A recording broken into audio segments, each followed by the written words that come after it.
I am sitting here watching a narrow strip of water that most people could not even point to on a map decide the direction of the global economy. The Strait of Hormuz, barely 33 kilometers at its tightest point, now sits under silent military escalation, naval repositioning, and electronic warfare alerts that no official press release is fully explaining. Not a declaration of war, not a peace negotiation, but something far more unstable, controlled silence. In the last hours, commercial shipping advisories have tightened. Insurance premiums for tankers moving through the Gulf have surged by double digits, and naval patrol patterns, tracked by open-source intelligence, show overlapping routes where no overlap is supposed to exist. Not tension, not deterrence, but engineered ambiguity. And here's the single word that reframes everything: Flashpoint.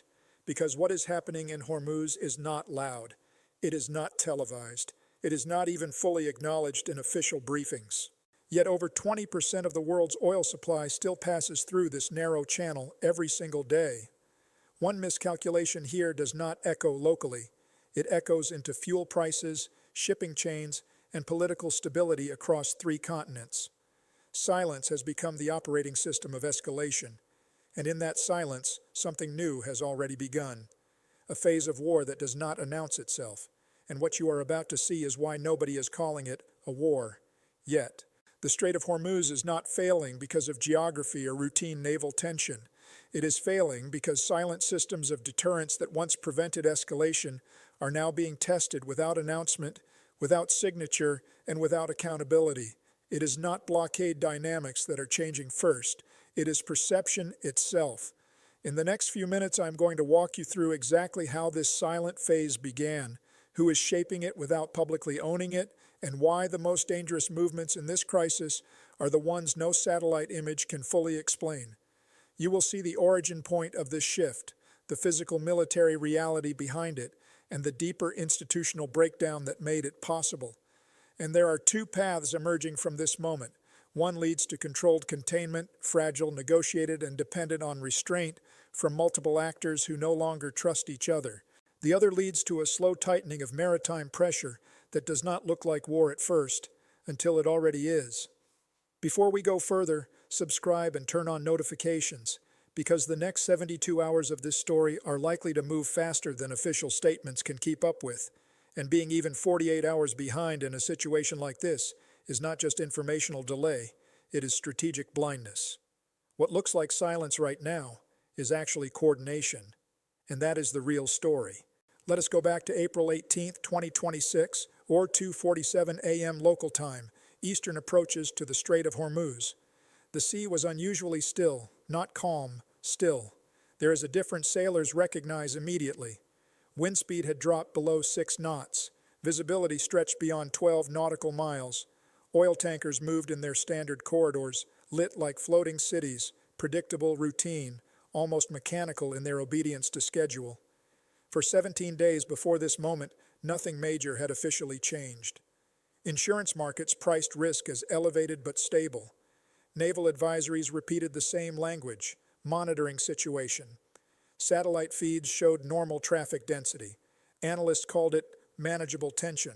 But underneath that normalcy, dry timber had been stacking for years. Electronic warfare vessels had quietly increased presence on the periphery. Unmarked radio jamming incidents, logged but not attributed, rose by 38% in 2 weeks, according to Lloyd's Maritime Monitoring Unit. One commercial shipping firm reported rerouting costs increasing by $1.2 million per week. Another insurer quietly raised premiums by 14% without public announcement. Stop. Read that again. No blockade, no missile strike, no formal escalation, just invisible friction building across a corridor that carries nearly 21 million barrels of oil every single day, according to the U.S. Energy Information Administration. And then it happened. At 03:12 a.m., AIS transponders from 3 vessels briefly vanished in sequence. Not all at once, one by one, 38 seconds apart, engines steady, signals gone, systems intact, but unseen.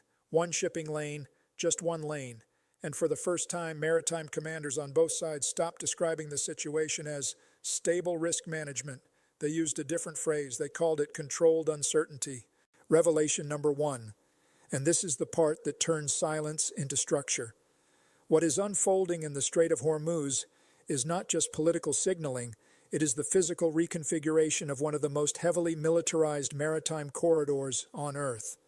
According to the U.S. Naval Forces Central Command, there are currently multiple carrier strike group support vessels operating within rapid deployment range of the Gulf, while Iranian Revolutionary Guard Corps Navy fast attack craft maintain layered patrol grids along the northern maritime boundary. These are not symbolic deployments. These are overlapping kill zones designed for seconds, not minutes, of reaction time.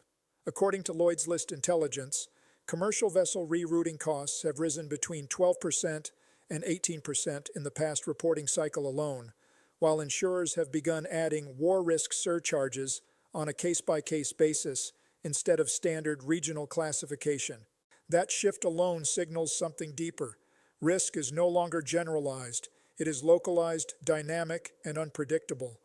The Pentagon, in its latest maritime security update, confirmed increased electronic interference events affecting navigation systems in the Gulf region. His words, not mine. And then this.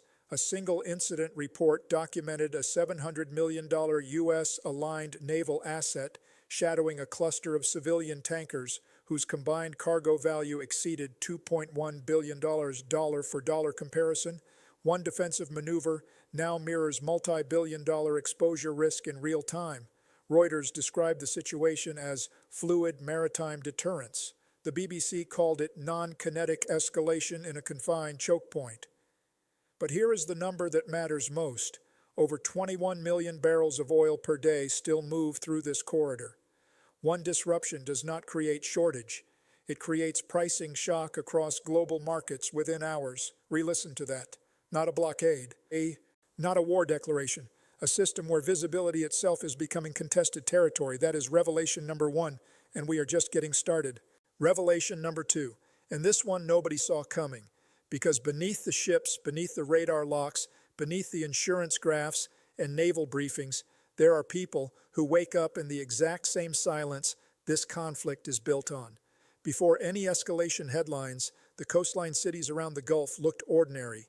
Fishermen in Bandar Abbas still pushed out before sunrise. Children still crossed narrow roads beside oil terminals, painted in faded industrial blue. The sea still carried the smell of salt, diesel, and routine labor. Nothing in that moment looked like the opening of a new phase of war. In Ras Tanura, workers still clocked in at massive energy facilities that feed global markets. In Fujairah, shipping clerks still stamped papers for vessels that would not arrive until the next day. Ordinary repetition, invisible stability. And then came the first disruption log. A 19-year-old navigation officer aboard a civilian tanker, identified in internal shipping reports as Arman Rezaie, reported loss of signal synchronization for 41 seconds while passing through the eastern corridor. That is not just a technical anomaly.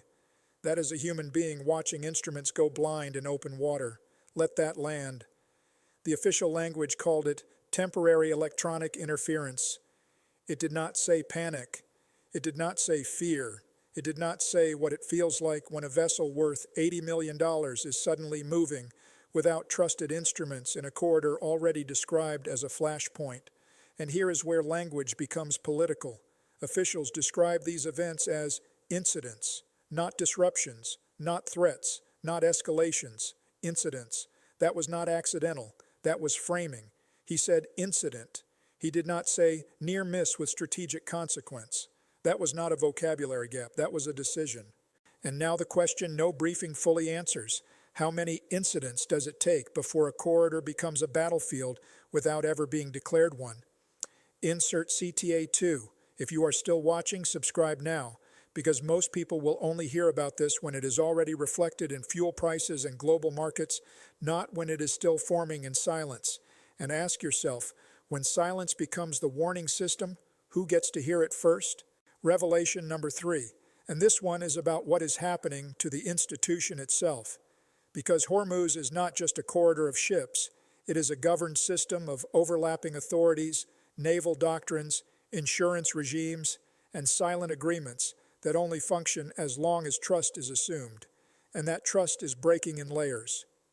The list: shipping insurers quietly expanding exclusion zones without public announcement, naval patrol routes increasingly overlapping instead of deconflicted, commercial operators receiving contradictory navigation advisories, electronic interference reports logged but not attributed, emergency communication protocols tested more frequently than publicly acknowledged, risk classifications changing from regional to dynamic without formal escalation, private maritime security firms increasing armed escorts without coordinated doctrine. Each item alone is manageable. Together, they form systemic drift. Now here is the timing juxtaposition that exposes the contradiction. A senior maritime coordination meeting in the Gulf focused on stability assurance reportedly took place just one day before multiple vessels experienced simultaneous signal loss events in adjacent shipping lanes. That is not a punchline. That is a documented fact. Say that again. Coordination was being discussed at the institutional level while coordination was breaking at the operational level. That is not how you win control of a choke point. That is how you lose predictability inside it. This is where Revelation 1 and 2 converge. Military systems are still present, civilians are still operating, but institutional alignment between them is dissolving in real time. One senior maritime analyst, speaking to Reuters, described it as a fragmentation of shared navigational truth. His words, not mine. And here is the deeper truth. These were not disloyal actors. They were loyal to their individual mandates, their agencies, their protocols. And that is the thing that got them misaligned. Because when every institution follows its own definition of stability, the system itself stops agreeing on what stability means. And once that happens, silence is no longer calm, it is fragmentation. Now let us talk about the strategic logic being applied in the Strait of Hormuz. This is not a conventional blockade strategy, and it is not open warfare either. It is something in between, pressure applied through uncertainty rather than force. At its core, the strategy is simple. You do not need to close the strait to control it. You only need to make every passage feel conditional.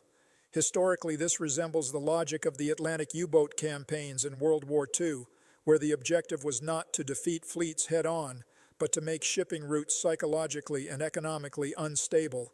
The same principle applied in Beirut 1983. Constant unpredictability produced strategic hesitation without formal control. Compound collapse theory explains what happens next. Each navigation disruption increases insurance premiums. Each premium increase reduces shipping frequency. Each reduction increases congestion risk in remaining lanes. Each congestion event increases the probability of another disruption. Each cycle reinforces the next. Now expand outward. China continues importing energy through alternative routing, but has issued unusually neutral statements through its foreign ministry. Russia has remained strategically silent in official naval commentary. The United States has increased maritime presence, but avoided declaring any red line framework. Saudi Arabia has emphasized regional stability without naming actors directly.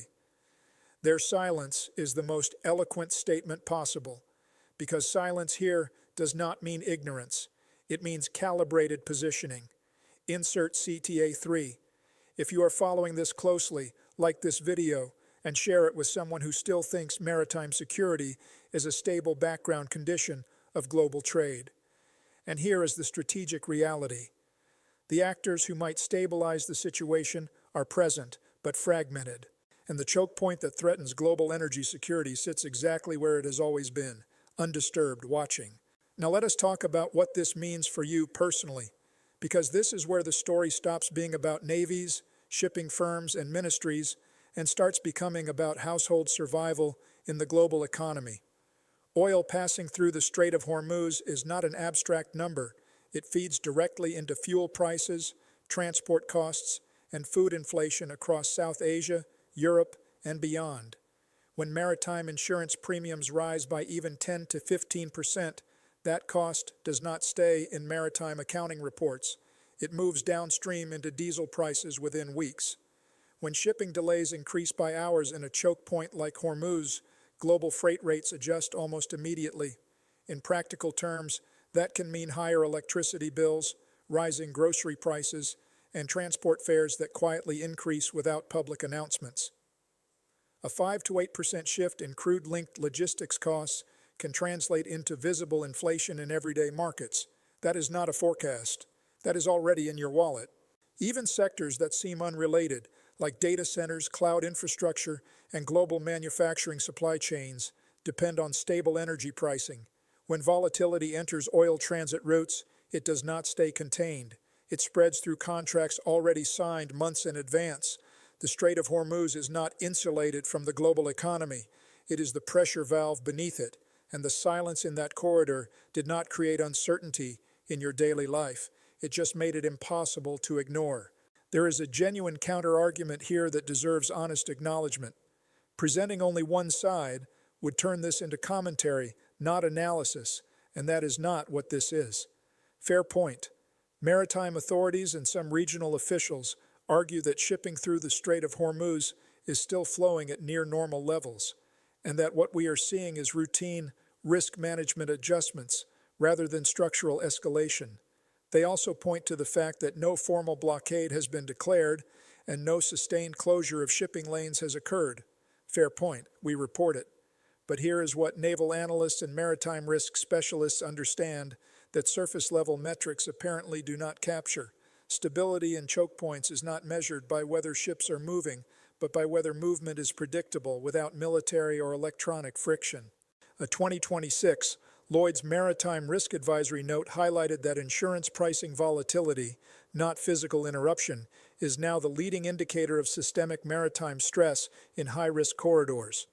The cargo still moves, but the cost of moving it changes in real time.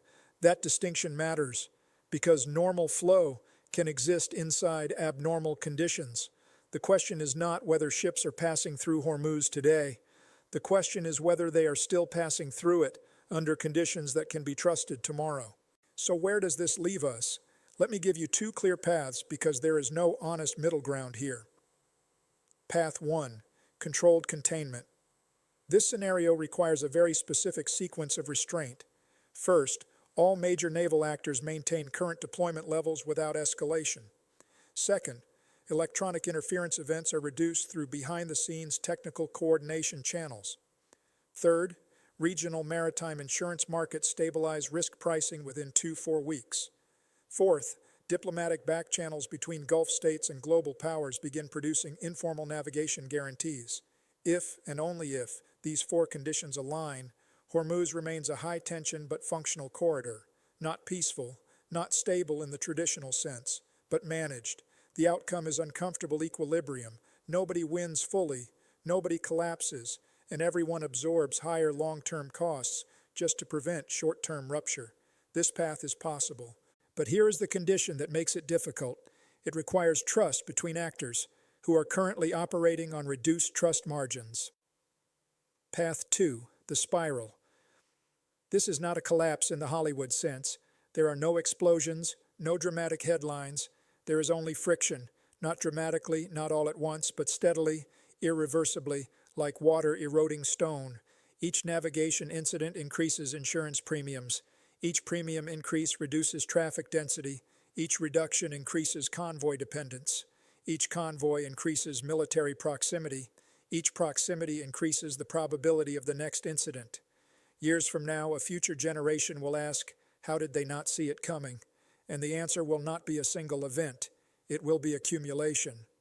Some analysts inside maritime security circles saw this pattern forming early, but their assessments were treated as scenario modeling, not warning signals. I think we are closer to path 2 than the headlines suggest. But I also thought that during earlier Gulf tensions before the last escalation cycle, and then one disruption changed the entire trajectory. Here is what I keep coming back to. A narrow strip of water that most of the world only remembers when prices change at the fuel pump is now behaving like a pressure sensor for the entire global order. The Strait of Hormuz is not just geography, it is a warning system built into the bloodstream of modern trade. What looked like silence was never absence. It was compression. Rewind to that same corridor at 02:47 a.m. The still sea, the cargo vessels moving in disciplined silence. The lights of oil tankers reflecting like artificial constellations on black water. Nothing announcing itself, everything functioning until it wasn't. This is not just a maritime corridor. It is a fire alarm being pulled inside a building that still believes it is structurally sound. And the deeper truth is this: the system was never permanently stable. It was temporarily cooperating. Every institution involved, naval, commercial, financial, was operating under the assumption that predictability would hold because it always had. But predictability is not a guarantee. It is an agreement, and agreements can weaken long before they officially break.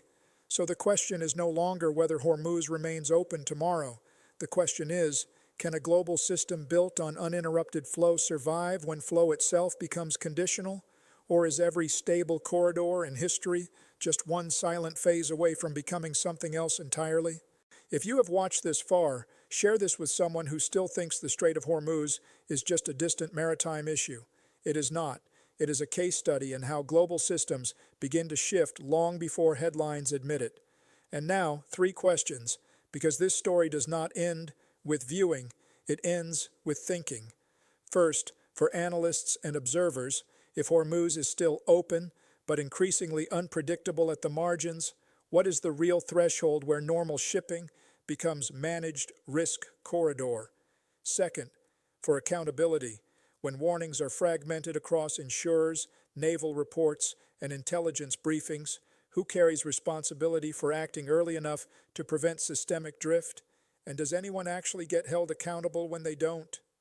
Third, for everyone watching, if stability in global trade depends on silent agreements rather than enforceable guarantees, is economic security ever truly stable, or is it always one disruption away from repricing itself? If this analysis matters to you, subscribe, turn on notifications, and like the video, not as engagement, but as signal that these stories deserve more than surface-level coverage. I read every single comment.